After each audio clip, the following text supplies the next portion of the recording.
अजीत पवार देने वाले हैं शरद पवार को झटका। बीजेपी में जाने की तैयारी में एनसीपी का ये बड़ा नेता, महाराष्ट्र के दिग्गज नेता और राष्ट्रवादी कांग्रेस पार्टी के मुखिया शरद पवार इन दिनों बड़ी ही टेंशन में कहीं न कहीं फंसे हुए हैं। इसकी वजह है उनके भतीजे अजीत पवार। दरअसल एनसीपी नेता अजीत पवार के तेवरों ने शरद पवार को परेशानी में डाल दिया है। और तो और हाल ही के दिनों में अजीत पवार ने जिस तरह के बयान दिए हैं, उनसे शरद पवार तनाव में आ गए हैं। बल्कि अजीत पवार ने अपनी राजनीतिक महत्वाकांक्षा भी जाहिर कर दी है। जी हां, अजीत पवार ने कहा है कि वो 100% सीएम बनना चाहते हैं और इसके लिए 2024 का इंतजार क्यों करना। आपको बता दें, अजीत पवार का ये बयान ऐसे समय में आया है जब कहा जा रहा है कि एनसीपी में फूट पड़ सकती है।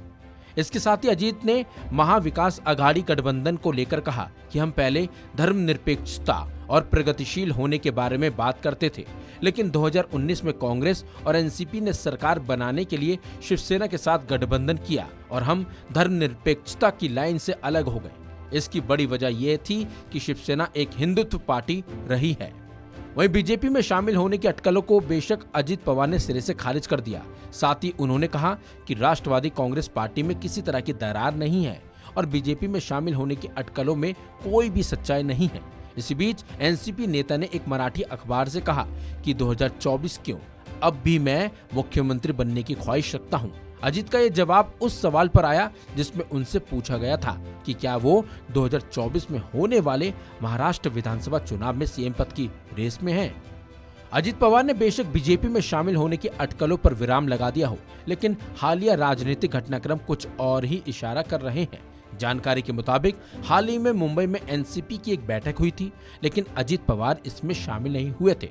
तब उन्होंने अपने पहले से ही निर्धारित कार्यक्रमों का हवाला दे दिया था। वहीं इस मामले पर एनसीपी ने कहा था कि अजीत के पार्टी की बैठक में शामिल नहीं होने का मतलब ये बिल्कुल भी नहीं है कि वो संगठन छोड़ने की योजना बना रहे हैं।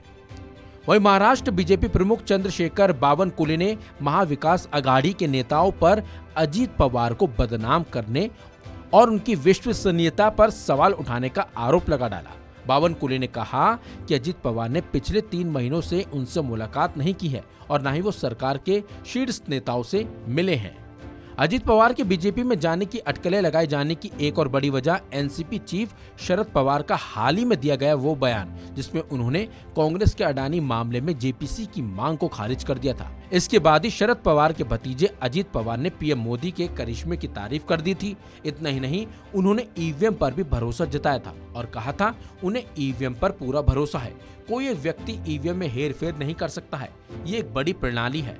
हारने वाली पार्टी ईवीएम को दोष देती है, लेकिन ये लोगों का जनादेश है। साथ ही उन्होंने कहा था कि जिस पार्टी के केवल 2 सांसद थे, उसने पीएम मोदी के नेतृत्व में साल 2014 में जनादेश से सरकार बनाई और देश के दूरदराज वाले इलाकों में पहुंच गई। तो क्या ये मोदी का करिश्मा नहीं है?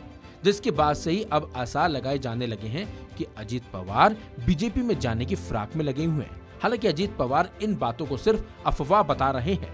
ऐसे में अब आने वाला वक्त ही बताएगा कि इन बातों में कितनी सच्चाई है। इस खबर में बस इतना ही। अपडेट्स के लिए बने रहिए वन इंडिया हिंदी के साथ।